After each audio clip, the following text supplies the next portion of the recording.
So for today's video guys, another project po, bonsai po to. Bale ito po siya. Dito nilagyan ko po ng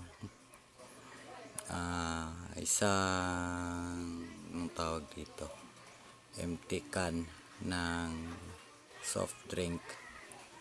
Pinutasan ko po sa ibaba niya, tapos dito po ako magdidilig.